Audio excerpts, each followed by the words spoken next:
Thank you very kindly. We have an interesting subject today which has not received the attention that would be appropriate in the past because things that are close at hand are not generally considered as deeply as matters of a far distant location. The American Indian is right here, and we have taken him for granted for a long time, and it is only in the last 20, 25 years that research concerning this great culture group has received a great deal of attention. First of all, let's bear in mind that it is obvious that the American Indian did not originate here, and where he came from has become a source of great deal of research in recent times. Some believe that he is an Asiatic who came here by way of the Bering Straits migration or the Aleutian Island chain. Others believe that he came directly across from the Orient. The Chinese have records of exploration on this continent, and ancient Chinese artifacts have been found underground and excavated in the area of Mexico City. Also, there is considerable thought that perhaps the Japanese had something to do with this, because they have records of an extensive exploration from what we would term Baja California all the way down to Peru. And in order that it might not be assumed that they have taken this matter lightly, the Japanese government presented to the government of Peru a statue of the first traditional emperor of Japan to bear witness to the fact that the early Japanese explorers did actually reach Peru. There are also other sides to this. We have the Atlantic side. Here we have a very large dissemination and distribution. The Seminoles in the Florida area have very clear record that they came from a land to the east, that they came across what was then a land bridge which later disappeared. These people may have come from some of the Near Eastern or North African stock, such as the Egyptians. Then there are many records and reports concerning the explorations of the Norse people, the Vikings at the north, who certainly came over to this continent. Plutarch, in his study of the voyages of the ancient Greeks, measured carefully the time and distance symbols of Greek chronology and decided that there was no doubt that navigation from Greece did reach the actual continent of America at a comparatively early date.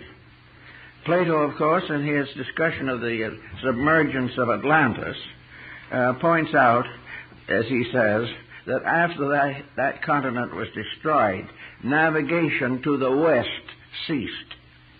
If it ceased, it might well have existed before that. Or records or traditions, as brought by Solon from Egypt, would indicate that there was definite exploration and colonization in the Western Hemisphere. We know that the Chaldeans and Phoenicians traded copper and metals with the peoples of Western Europe and the British Isles. There is no doubt that they could have made a similar passing over to the Western Hemisphere.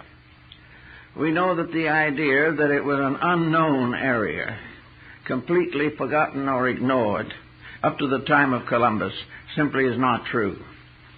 In fact, you may have seen the recent film on Columbus. There are a few fragments of it that are authentic, not all, however. But one of the points that I think is interesting is to realize that actually Columbus was impelled or inspired to his voyage, not by the friendliness of the European powers, but by the fact that he was trying to demonstrate and prove the lost continent theory of Plato. It's now rather well guessed, and probably true, that Christopher Columbus, of whom no likeness is known to have survived, was actually a Greek navigator by the name of Ypsilantis, that he traveled on ships following Greek traditions, according to the records of Plutarch and Plato, that he found a Western world there can be no doubt. But of course his landfall never reached the actual continent of America. Actually also other explorations and other types of study have brought in all kinds of modifying opinions about the American Indian group. We divide that group largely into the North American, Central American, and South American cultures. Because of the availability of certain records and the limitation of time, we have to summarize some of this material rather briefly to arrive at our principal subject. In the first place, there is much evidence that the cosmogony of the North American Indian group, and for that matter, the Central American, this cosmogony is almost exactly Phoenician. In other words, it has to do with the divisions of the universe, as these divisions were recognized in Europe and Asia very much earlier than any exploration in the Western Hemisphere. The universe of the American Indian was divided roughly into three sections, or three parts. We have to also remember that we are dealing with a polyglot group of tribes, each one with a little different tradition, each one more or less specialized and isolated by their way of life. But at the same time, generally speaking, we find the triple phase of universal structure present in nearly all of the groups, as is pointed out very clearly by Schoolcraft, who is the principal earlier authority on the American Indians in the United States area. The three parts of the universe of the Phoenicians and later of the Indians consisted of the three divisions of the world. The first and highest division was heaven.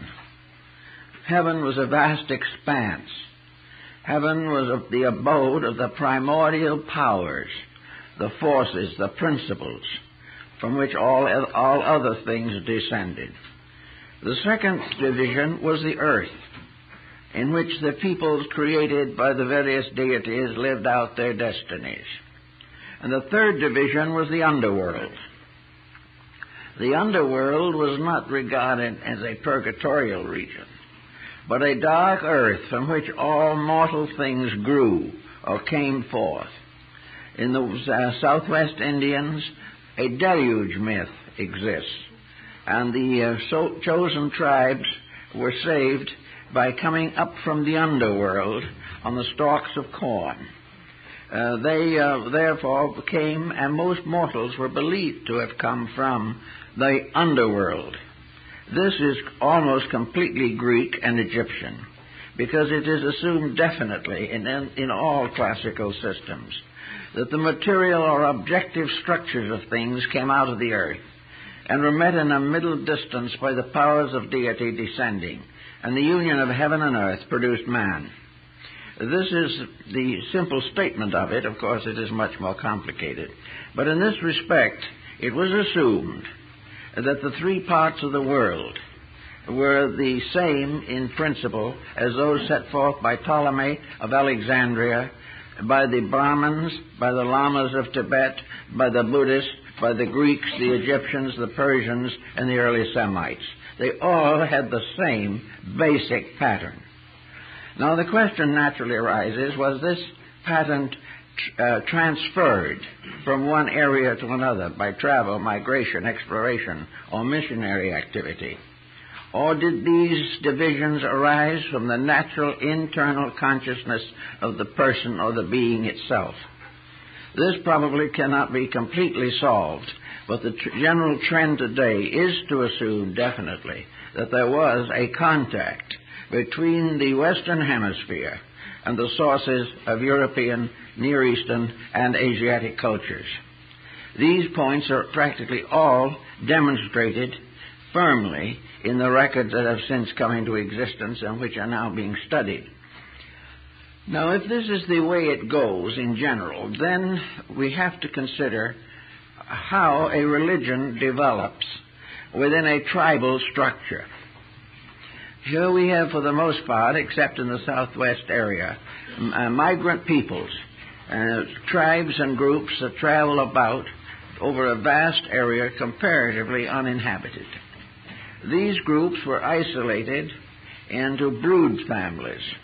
They were small cultural entities, 10 families, 50 families, 100 families. But they were worlds to themselves, and their entire existence was largely within the small local atmosphere of their own brood group.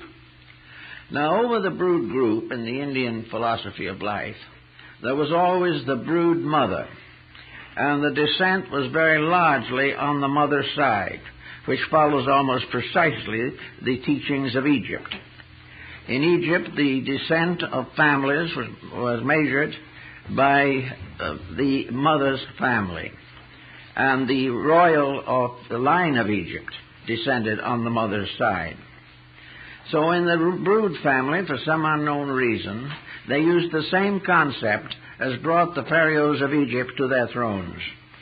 And yet these were little groups of people wandering around with no real language in common, but bound together by the needs, tribulations, and problems of survival. So we have here the beginning of a tribal life, the tribe being composed of the children of one descent. Therefore, the government was parental.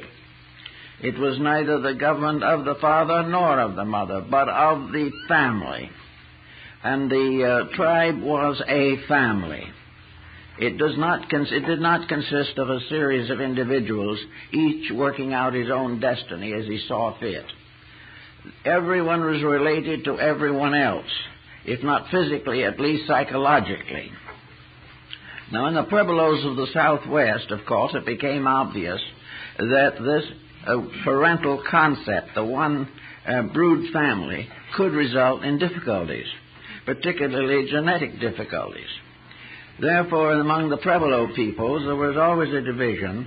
There were always two houses and two parts to the brood family. Both parts were ruled by women, but the two family groups married across the Pueblo. Everyone had to marry a person from the opposite Pueblo.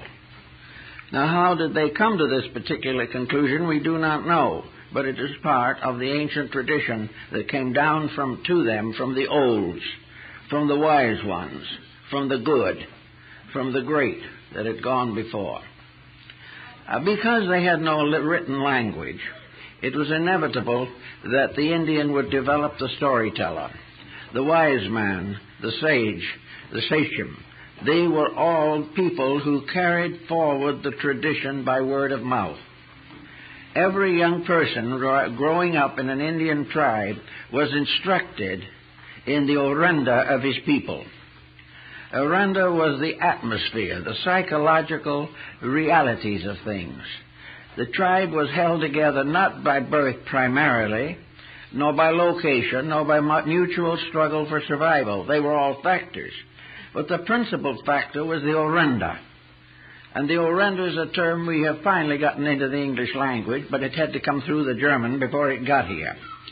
The orenda is actually the mysterious power of the story, the tradition. It was the telling of the glories of the past.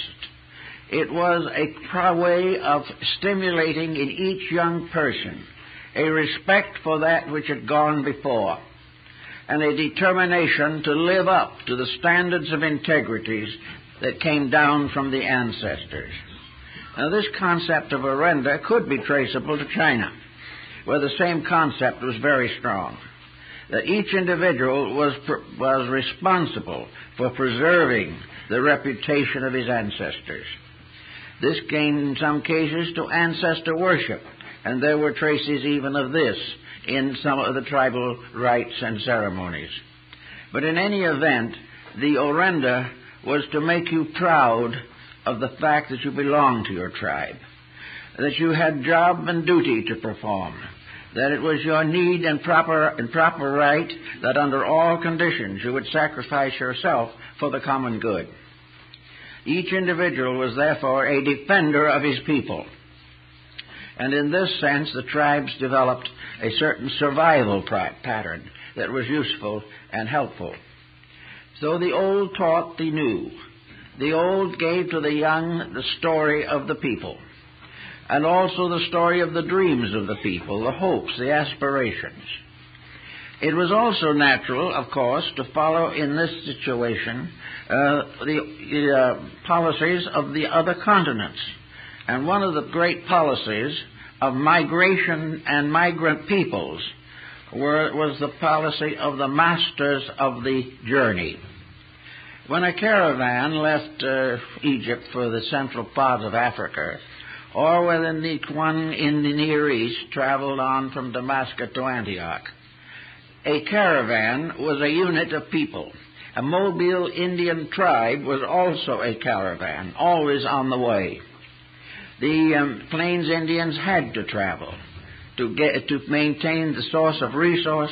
They had no agriculture to speak of, and they were constantly in search of new ground to leave behind the waste and trash of previous residences. So the three parts of the tribe, they're very interesting. It is stated in the Bible that when Solomon was to build a temple, he sent to his friend Hiram of Tyre, another king, to join with him.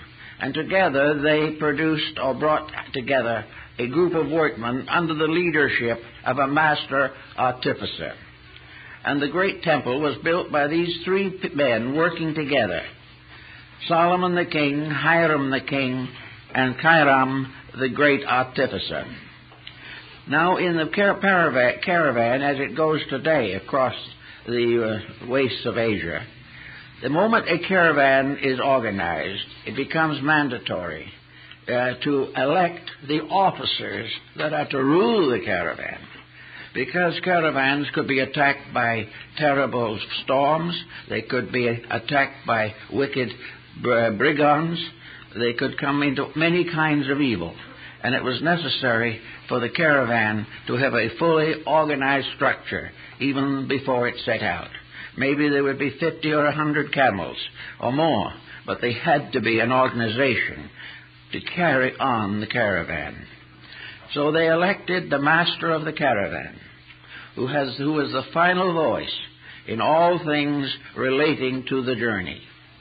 They also elected the master of the march, who had to do with the protection of the caravan from the dangers and terrors of the way.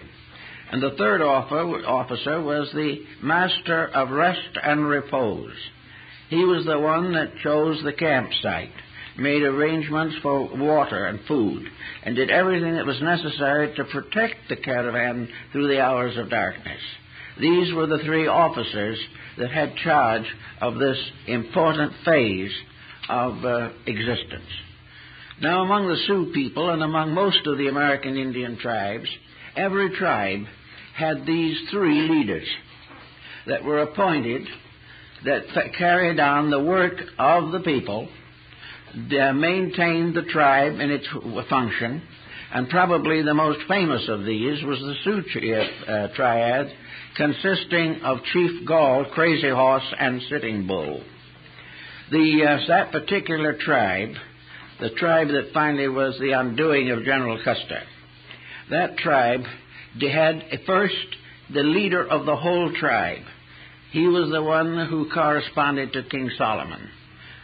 Then with him was the master of the march. This was Crazy Horse, the war chief. And the third was the counselor, the spiritual head, who reigned or ruled while the caravan was at peace, or where the tribe had no outside problems, who was the keeper of the culture and the religion of the people. And this was Sitting Bull.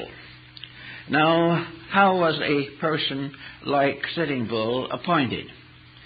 No one knows just exactly, but from the tribal reports we believe that the medicine priests or the medicine chiefs or the chiefs of repose and rest were born, not made. Every Indian in a tribe was considered with equal care to find out which one was obviously and strangely a mystic, who possessed some mysterious power that the Orenda had descended upon this person. And very often, every Indian had to do his vigil. And very often, the Indian who did his vigil had the vision of the thunderbird. And if he had the vision of the thunderbird, he was a medicine priest. The thunderbird of the Indian is the phoenix of the rest of the world. Same principles, same concepts, same ideal. And the phoenix, in substance, was the symbol of the spiritual government of the group, the race, the nation, or the tribe. Also a very interesting point is, in the American Indian, that Sitting Bull and all the medicine priests dressed differently from the other members of the tribe. Every one of the medicine priests wore a costume combining male and female attributes, that they had to be distinguished, so that in a sense they were represented as androgynous beings. We realize, of course, that for ages the clergies of nearly all religions have worn robes that were not the same as the secular garments of their people. These robes, with their skirts and flaring headpieces and so on, were the symbols of the mystical level of humanity, the level in which the heart and the mind, the female and the male, were united in eternal union, producing the mystic with his extrasensory perceptions. Now, in the American Indian tribe, there was another point involved in this that was interesting. The Indians, unfortunately, were frequently troubled with intertribal warfare and so forth, and the medicine priests were never in the battle. They remained aloof, and neither side was permitted to injure one of the priests. His garments revealed his station, and he was therefore regarded as equally sacred by two tribes in deadly enmity with each other on every other subject. This was an interesting aspect of religion, which meant a great deal, apparently, to these people. The same concept also survives in Egypt for a long, long time. Having attained the rulership of the tribe, then the problem of the education of the mystic was very important. Now we know that the traditions of initiation into various rites are common throughout the Near East, the Far East, and North Africa. We also realize that these initiation rites have descended from a remote antiquity. The American Indian had them also. His initiation rites differed with various tribes, but probably the most interesting that we have, carefully preserved by the reports of the Smithsonian Institution, is the mystery ritual of the Mede, a tribe that had a very highly evolved ritualism, which has been compared and was compared in the Smithsonian reports with the accounts of ancient mystery rituals and modern masonry. The Mede initiation was divided into 3 degrees, presented in a structure with 3 rooms, representing, as we have noted, the 3 parts of the universe. Those seeking to become aware of the secrets of the tribe went through various tests and initiations and obligations, and were tried in every way before they were given the leadership of the family of tribes to which they belonged. The Mede rituals were kept on a birch bark board or trestle board, and several of these trestle boards are in existence, and we have one in our library collection here. These boards represent the rooms in which the rites were given. One room was behind the other. There is a similar structure, almost identical, in the Hawaiian Islands, except that the 3 rooms are one above another instead of one in front and the others behind it.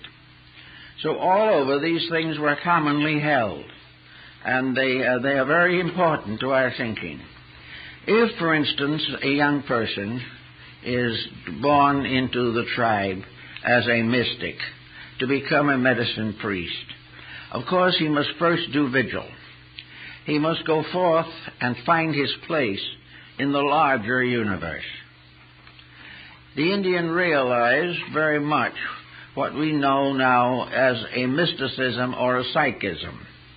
He went forth alone. He fasted as the prophets of old. He smoked he smoked the pipe of the sachem, which was the same as the burning altar of Jerusalem.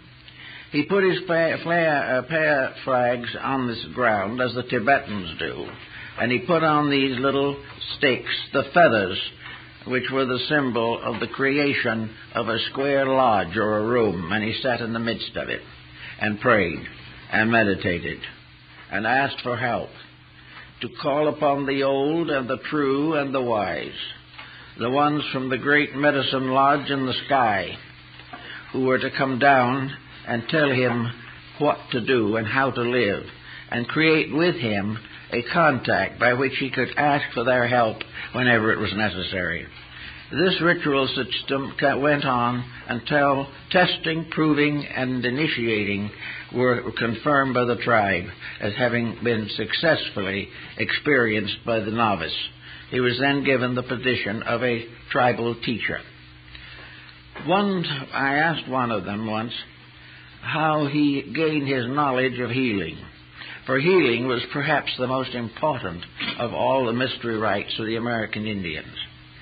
And he said very simply that he had never been instructed by anyone. The previous medicine priests had not conveyed any information to him. Each one had to find his way of healing for himself. He had to go out and ask, and when sickness came, he had to watch for the omens, watch for the signs, watch for the indications by which the great ones would show him the remedy for the illness at hand. And it usually so occurred. In one case that came to my attention, the priest went out to pray in the darkness of the night, and in the midst of his prayers he saw a little spark of light shining at him out of the darkness. And he went over it. It was a little plant growing in the ground, and it had a spark of light had centered in it. And he took that plant, made out of that the herbal tea that brought about the recovery of the patient. The Indian depended on these signs all the time. He depended upon all of the atmosphere around him, all of the air. To him, the world was filled with life and light. Every bit of air was a potential carrier of truths, of wisdoms, of mysteries and marvels. The Indians also, like most other peoples, had a world of elementary beings. They had their gnomes and their sylphs and their undines. They had the nature spirits. Among the nature spirits were the water Indians, who came on to the land only on rare intervals, and the cave Indians, who came out only at night. And Longfellow in his Hiawatha describes a number of these elementary forms that were believed in by the Indians and which appeared to them in dreams and visions. Now, the Indian was not essentially a cruel person, but he was confronted with a situation that was very difficult for him to solve. He had to feed his people. He had no agriculture as we know it. Most of his land would not support a great abundance of natural foods. He had to therefore hunt. He had to go out and follow the buffalo herds and gain the food for his people. But the Indian was not a sportsman. He never killed for sport. He never killed to prove that he could.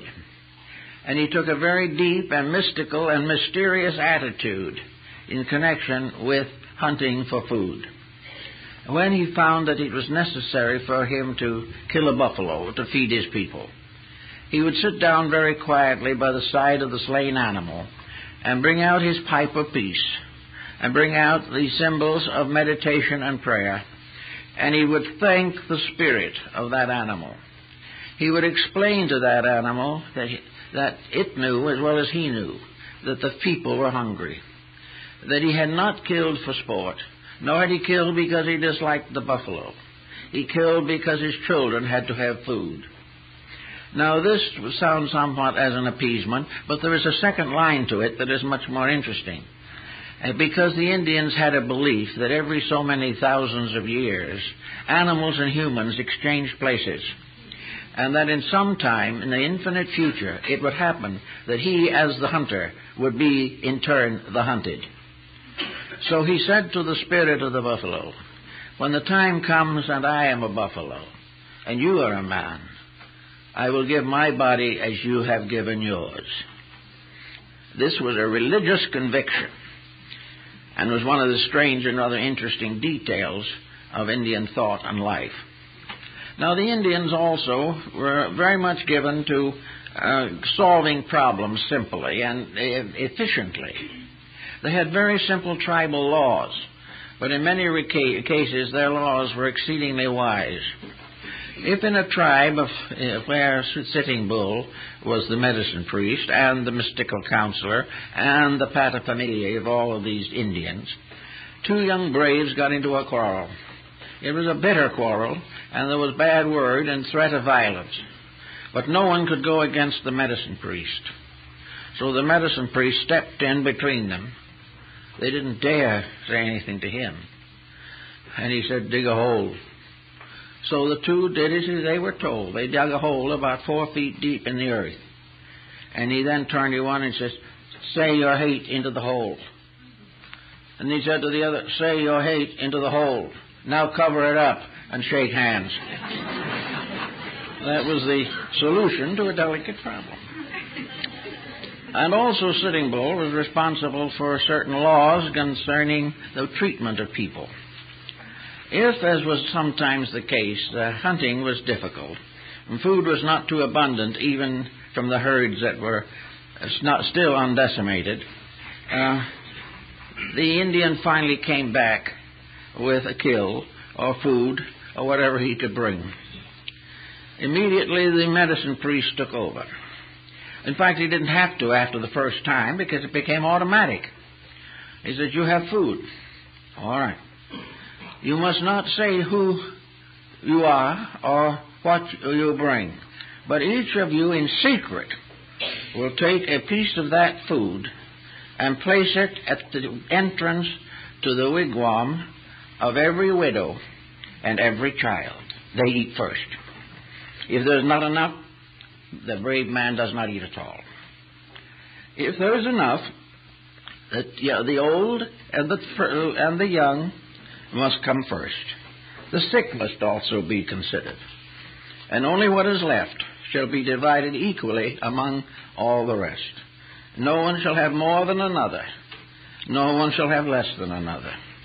This was the law of the tribe. Now, this type of law, of course, would be a little difficult for us to understand, perhaps, but there is something in it that seems to belong strangely to America, and perhaps has something we could learn from these elders that went before.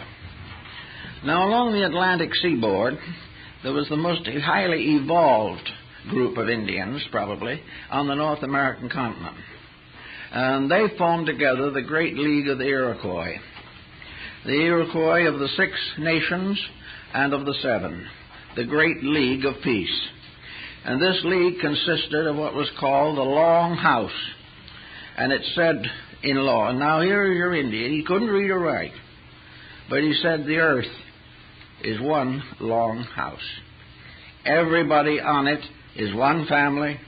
Everyone on it lives in the same house, which is the place we live. And everyone is responsible to keep the peace. This is final. Now the long house was developed by an Indian mystic, Daganawida. And he was, like the Jewish patriarch, slow of speech. And he found another Indian who was later to become the Hiawatha of Longfellow's poem, who was to be his spokesman. And he was the one who carried the doctrine of the Long House to the people of the 6 nations, later 7 nations. And the Long House was where they spread the white cloth of the peace.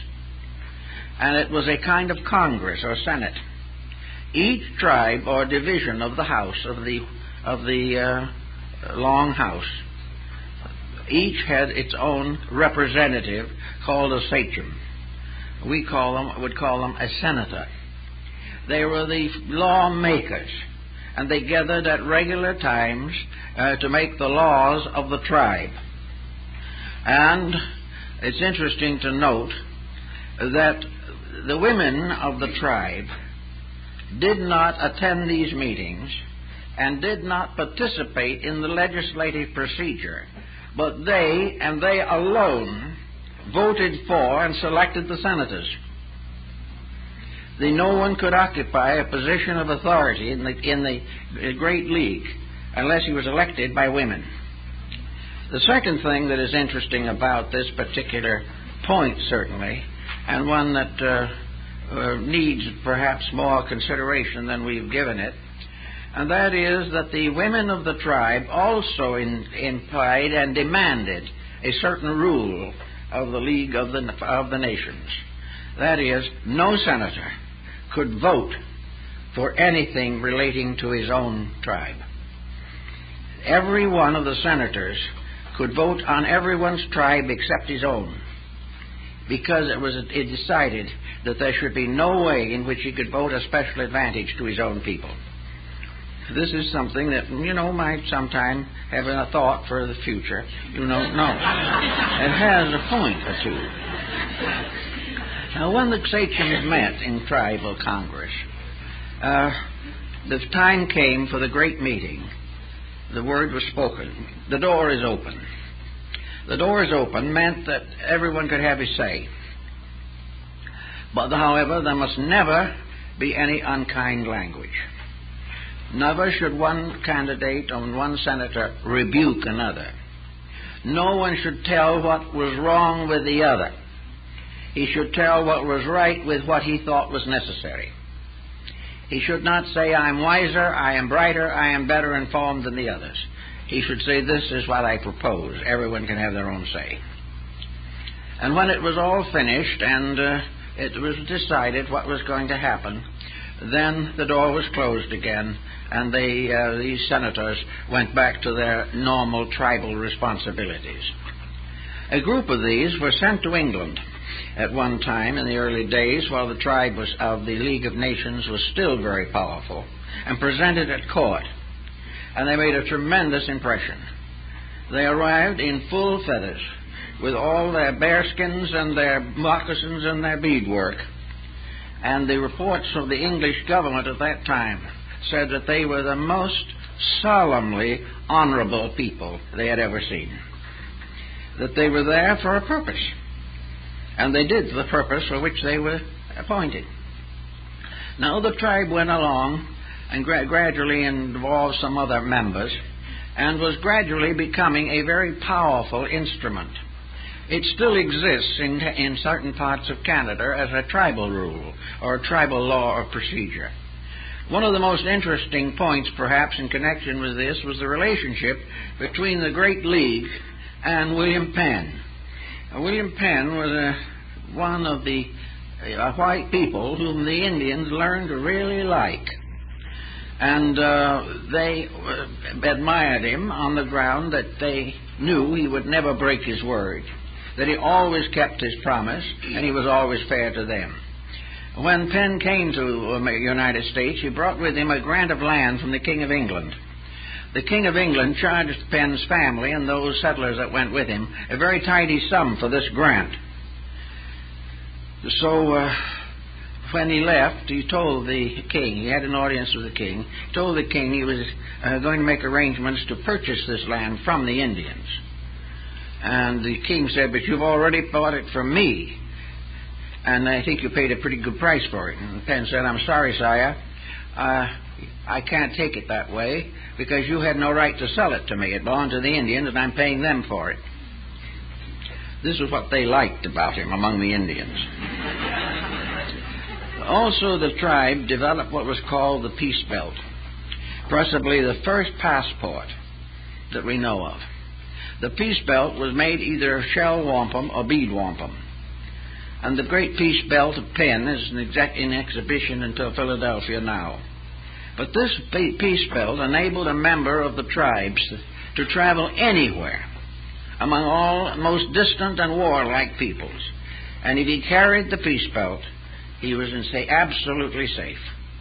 No one would do anything to injure him.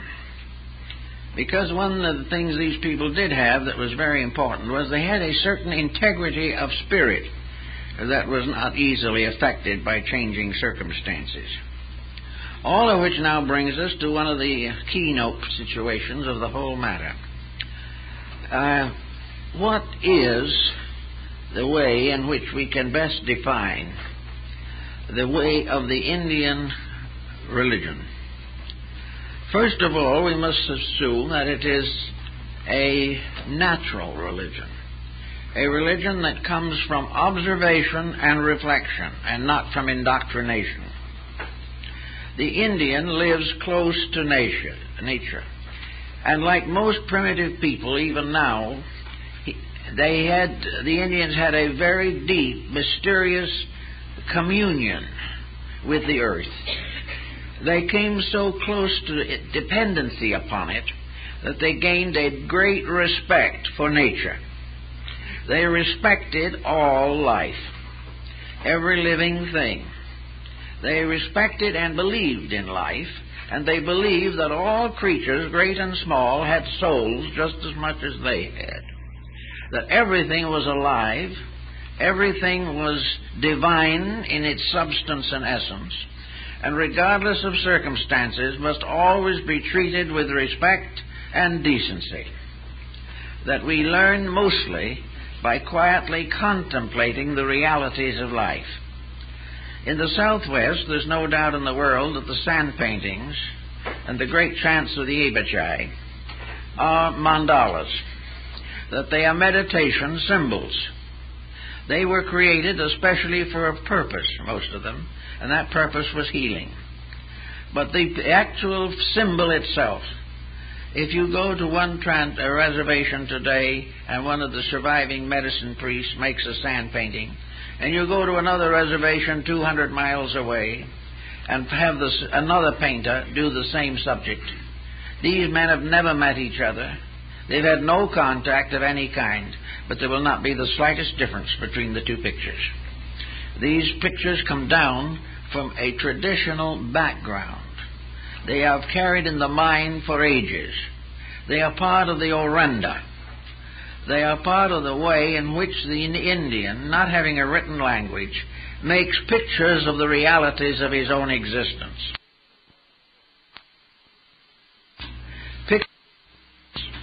Pictures for the contemplation of life. These pictures have meanings for others, but a special meaning for himself. For he's actually drawing a picture of his own inner life, of the part of himself which belongs to the great world around and above.